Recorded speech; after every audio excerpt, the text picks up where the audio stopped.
በስመ አብ ወወልድ ወመንፈስ ቅዱስ አሐዱ አምላክ አሜን። ሰዓታት ሚዲያ ወደ እናንተ ወደ አድማጮቻችን ከሚያደርሰው መርሃ ግብር አንዱ የሆነው የሕይወት የስንክሳር መርሃ ግብራችን እነሆ ጀመረ። የመርሃ ግብር ከእናንተ ከምዕመናን ለሚነሱ ጥያቄዎች ጭምር መልስ የሚሰጥ መርሃ ግብር ነው። ከመርሃ ግብሩ ብዙ እንደምታተርፉበት ተስፋ እያደረግን ከሰዓታት ሚዲያ ጋር ቆይታ እንድታደርጉ በእግዚአብሔር ስም እንጠይቃለን። ክፍል 39 እንጀምራለን። ወደ ጥያቄው። የ24 ዓመት ወጣት ሲሆን ከ10 ዓመት በፊት ጀምሮ በቤተ ክርስቲያን እመላለሳለሁ። በአገልግሎቱም እየተሳተፍኩ ነው። እንደ እግዚአብሔር ፍቃድ በዘንድሮ ዓመት ትዳር ለመመስረት አስቤያለሁ። እናም የሰርጌን ዕለት ሳስብ የሚያስጨንቀኝ ነገር አለ። ይኸውም እስከ ዛሬ ድረስ ጠጉሬን ተተኩሼ አላውቅም ነበር።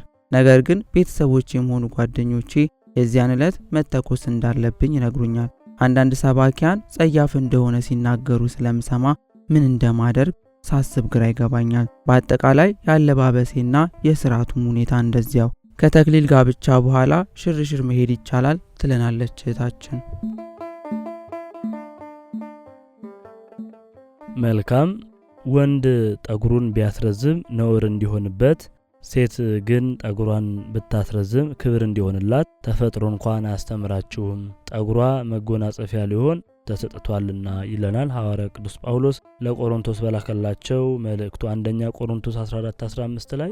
ሐዋርያው ቅዱስ ጳውሎስም ይህን እንደተናገረው ሴት ልጅ ጠጉሯ በንጽህና ይዛ እየተንከባከበች ብታስረዝም ኃጢአት አይሆንባትም። ነገር ግን በጸሎት ሰዓትና በቤተክርስቲያን አካባቢ መሸፈን እንዳለባት የቤተክርስቲያን ሥርዓት ያዛል። አንዲት ክርስቲያን ንጽህናዋን ሳትጠብቅ ሁልጊዜ ተጀቡና ልብሷ ቆሽሻ ትኑር የሚል የቤተክርስቲያን ሥርዓት የለም። እንዲያውም እግዚአብሔር የሰጣትን በአግባቡ መያዝ ይኖርባታል። ከመጠን በላይ የሆነና ፍትወትን የሚቀሰቅስ መሸላለምና መቀላለም ግን አስፈላጊ አይደለም። በተጨማሪ በሰርግሽ ዕለት ለሥጋ ወደሙ ክብር የማይገባ ቦታዎች ካልሆነ በቀር ለፎቶግራፍ ወደ ሽርሽር ቦታዎች መሄድ ጉዳት የለውም። አንዳንዶች እንደሚያደርጉት እንኳን ከቅዱስ ሥጋውን ክቡር ደሙን ለተቀበለ ሰው ለተቀሩትም መንፈሳዊውን ወደማይስማሙ ቦታዎች መሄድ ተገቢ አይደለም። ስለዚህ እህታችን ይህን ማድረግሽ የጠየቅሽውን ጥያቄ ማድረግ ሳይሆን ካንቺ ትኩረት ልትሰጪው የሚገባው ያንን ወደ ቤተክርስቲያን ስትሄጂ ሥርዓቱን በጠበቀ በኩል መልኩ መሸፋፈን ይኖርብሻል።